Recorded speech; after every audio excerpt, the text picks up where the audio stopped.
देखिए, आज हम भौतिक विज्ञान में या फिजिक्स में इंटर के बच्चों या पढ़ने के लिए आपको आज हम ट्रांसफार्मर के बारे में बता रहे हैं। क्या बता रहे हैं? ट्रांसफार्मर। जो प्रत्येक जगह गांव हो, शहर हो, सब जगह ट्रांसफार्मर लगा होता है। सब लोग ट्रांसफार्मर से परिचित होते हैं, लेकिन वो कैसे कार्य करता है इसके बारे में हम बताएंगे। कैसे, कितने प्रकार का ट्रांसफार्मर होता है, वह कार्य कैसे करता है, कैसे बनाया जाता है, ये सब के बारे में हम आपको बता रहे हैं। ट्रांसफार्मर के बारे में बता रहे हैं।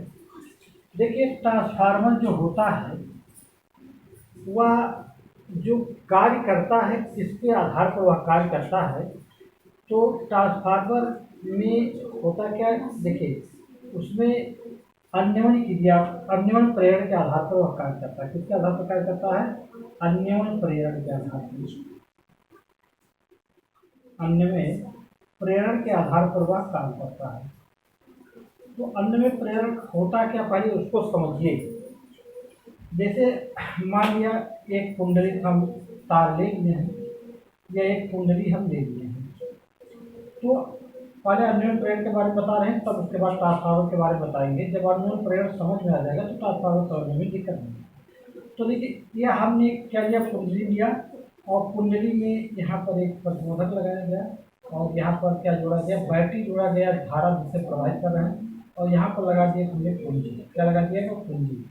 तो कुंजी का काम क्या है? जिसे स्विच जिसे कहा जाता है, विद्युत धारा सप्लाई करने के लिए। अब एक कुंडली हमने यहाँ लिया, एक कुंडली हमने क्या कर लिया, यहाँ ले लिया। तो कुंडली, ये दूसरी कुंडली थी। अब इसमें एक हमने जोड़ दिया धारा मापनी, या विभवांतर मापने के लिए धारा मापी हमने जोड़ दिया। अब देखिए, अन्योन्य प्रेरण क्या होता है। हम दो कुंडली, देखिए आपके सामने दो कुंडलियां बनाई गई हैं, दो कुंडली ले लिए हैं। अब इसको हम दर्शा देते हैं, इसको क्या कहा जाएगा? कुंडली। कुंडली माने क्या हो जाएगा? स्विच, जो ऑन ऑफ करने के लिए प्रयोग किया जाता है। और यह आपका हो जाएगी कुंडली, जिससे प्राथमिक कुंडली मानिए, इसको क्या मानेंगे? द्वितीय कुंडली। तो पी से प्राइमरी, एस से सेकेंडरी हो गया। इसी ढंग से ट्रांसफार्मर में यही प्रक्रिया होती है जो यहाँ समझा सकता है। तो देखिए, ये हमारी प्राथमिक कुंडली थी, ये हमारी द्वितीय कुंडली थी। अब हम क्या करते हैं, देखिए, पहले अन्योन्य प्रेरण के बारे में बता रहे हैं।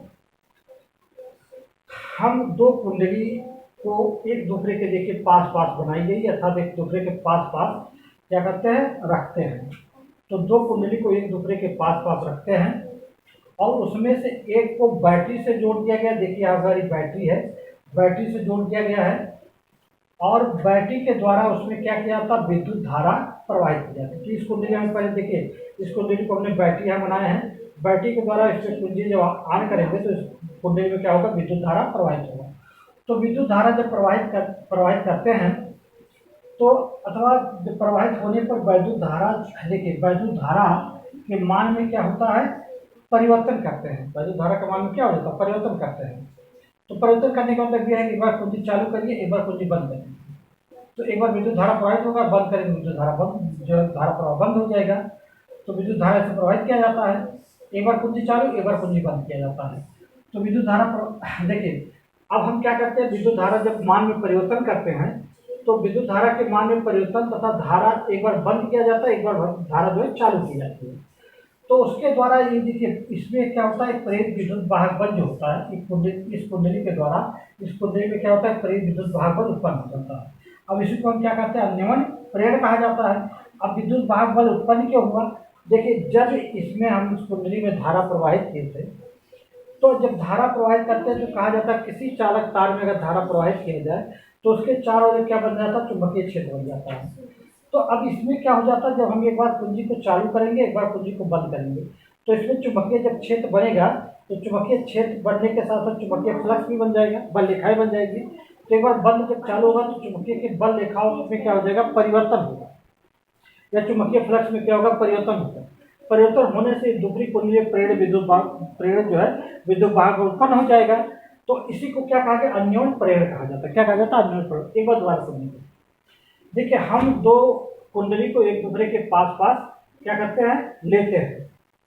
तो एक कुंडली को हम सेल से जोड़ दिया जाता है, और उस कुंडली में हम विद्युत धारा प्रवाहित करते हैं, और विद्युत धारा के मान में परिवर्तन करने पर दूसरे कुंडली में आपका प्रेरित जो है विद्युत वाहक बल उत्पन्न हो जाता है, या यही जो प्रेरित विद्युत वाहक बल उत्पन्न होता है इसी को क्या कहा जाता है, अन्योन्य प्रेरण कहा जाता है, या ये कहेंगे वैद्युत चुंबकीय जो है प्रेरण उत्पन्न हो जाता है। इसके विकास हो जाता है वैद्युत चुंबकीय प्रेरण उत्पन्न हो जाता है, उसी को हम क्या कहते हैं, अन्योन्य प्रेरण।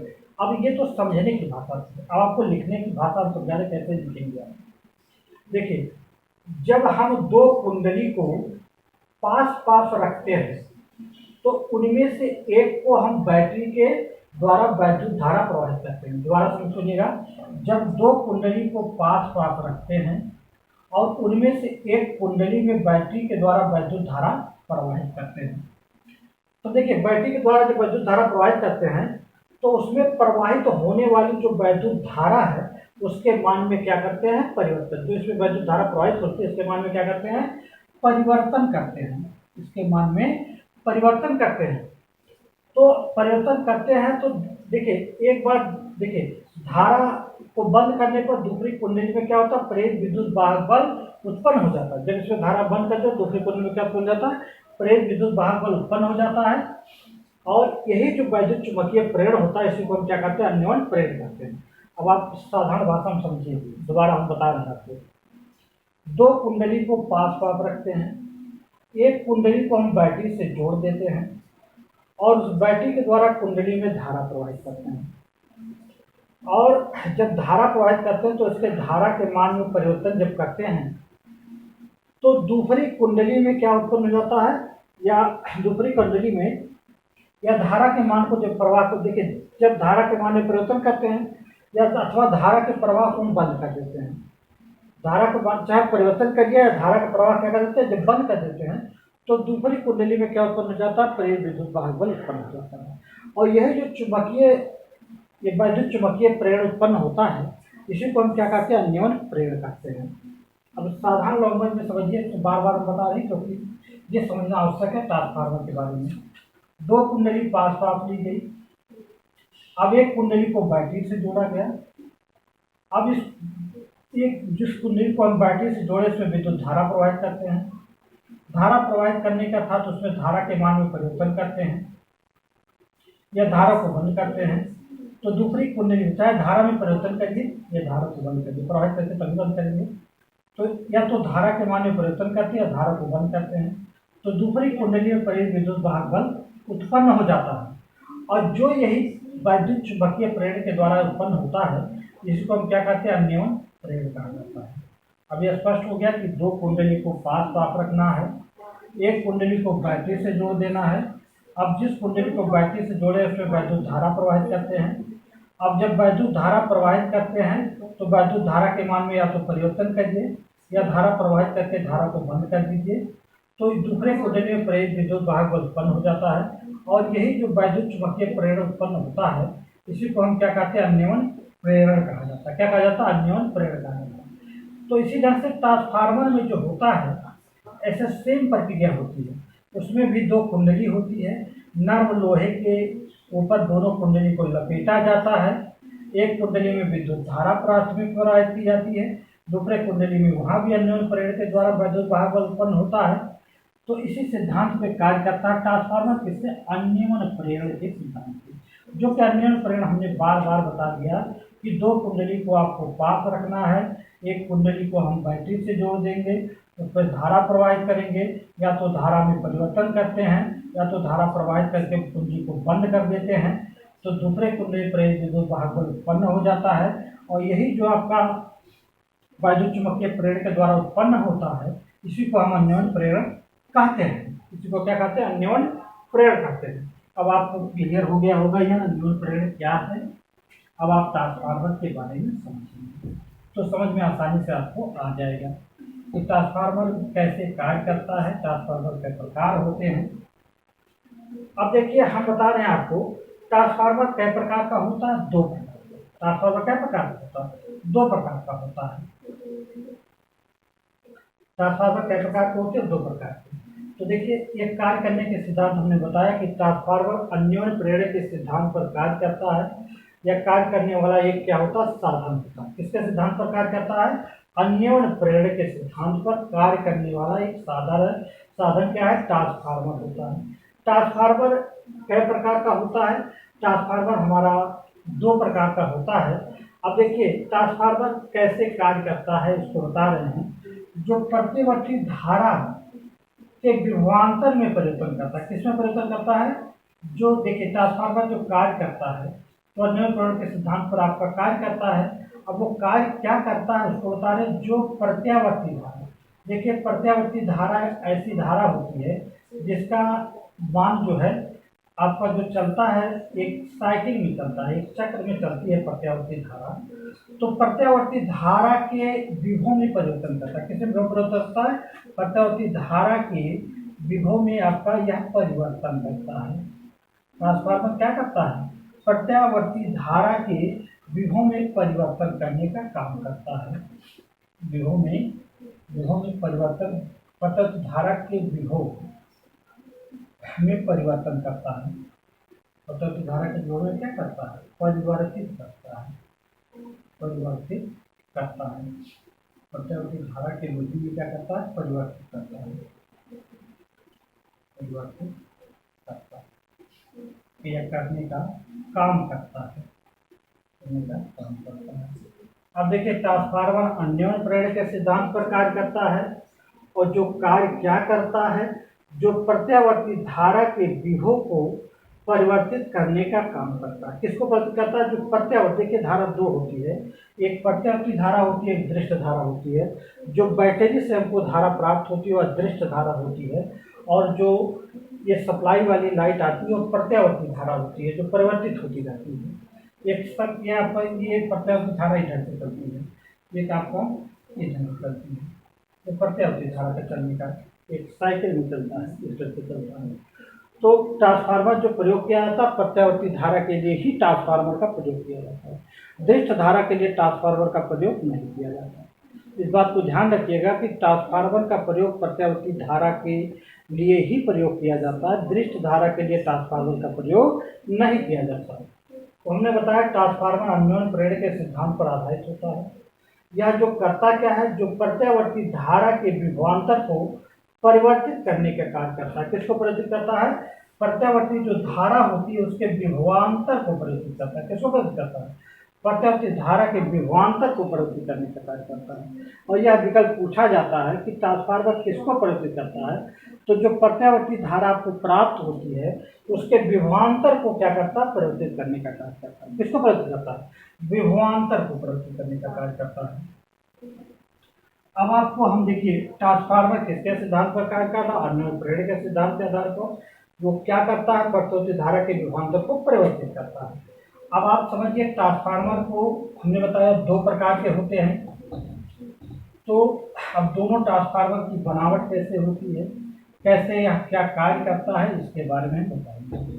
तो देखिए ट्रांसफार्मर कै प्रकार का होता है? दो प्रकार का। पहले हम क्या बता रहे हैं? अपचायी ट्रांसफार्मर। क्या बता रहे हैं? अपचायी ट्रांसफार्मर। अपचायी ट्रांसफार्मर के बारे में बता रहे हैं। अपचायी ट्रांसफार्मर के बारे में बता रहे हैं।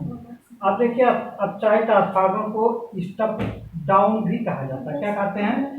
स्टेप जो है डाउन भी कहा जाता है। स्टेप डाउन ट्रांसफार्मर भी कहा जाता है।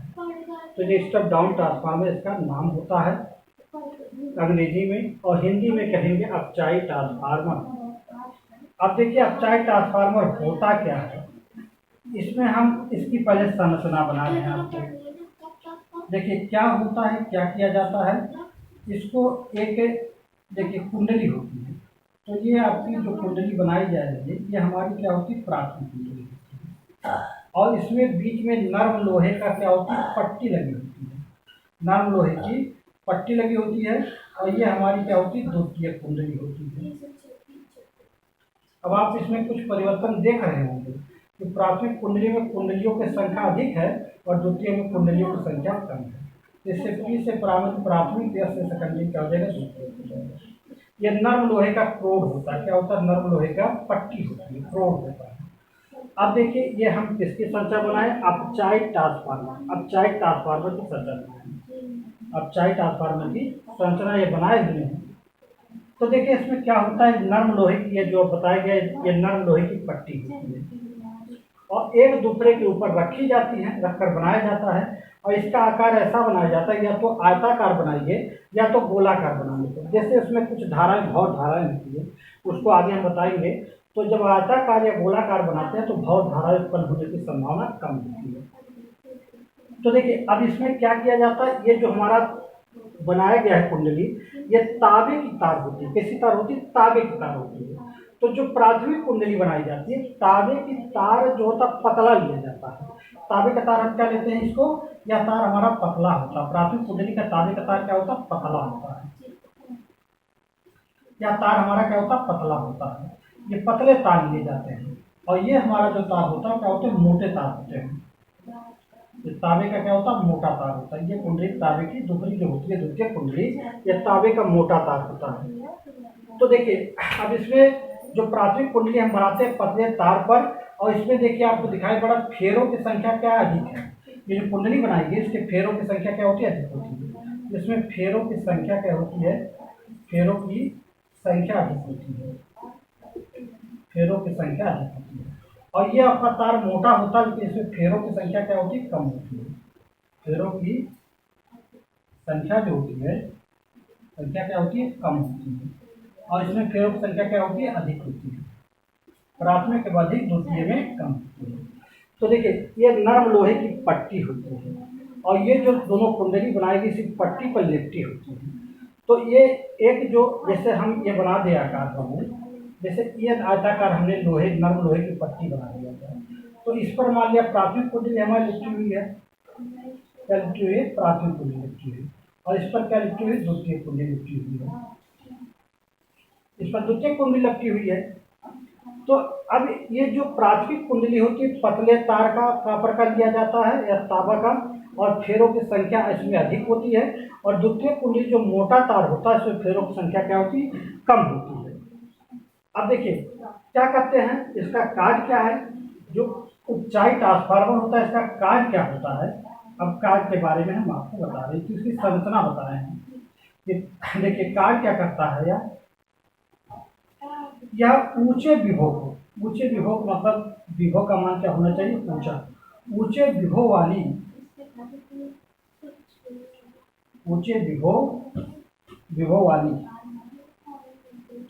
ऊंचे विभव वाली निर्बल धारा। कैसी धारा होनी चाहिए? निर्बल प्रत्यावर्ती धारा होनी चाहिए। निर्बल और प्रत्यावर्ती धारा, निर्बल प्रत्यावर्ती धारा।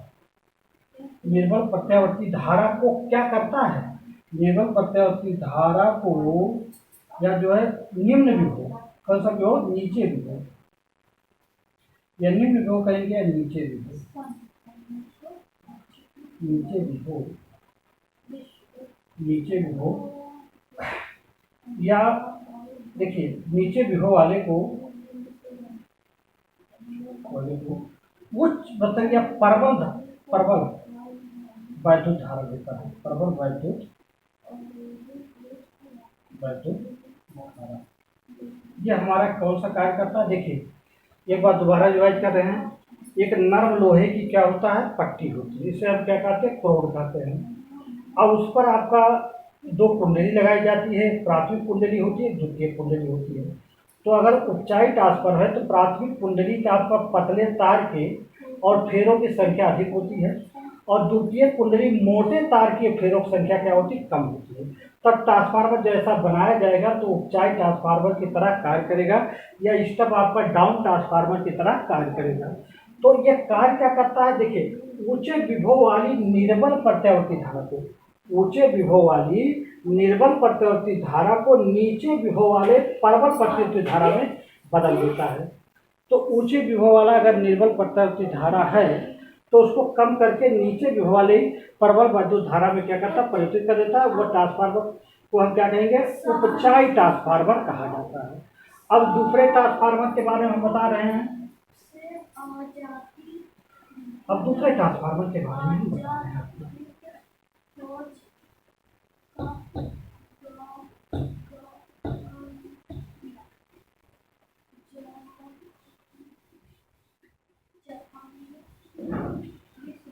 दूसरा ट्रांसफार्मर हमारा क्या होता है? ऊंचाई ट्रांसफार्मर क्या होता है? ऊंचाई ट्रांसफार्मर। दूसरा हमारा होता है ऊंचाई ट्रांसफार्मर। ऊंचाई ट्रांसफार्मर होता है हमारा दूसरा ऊंचाई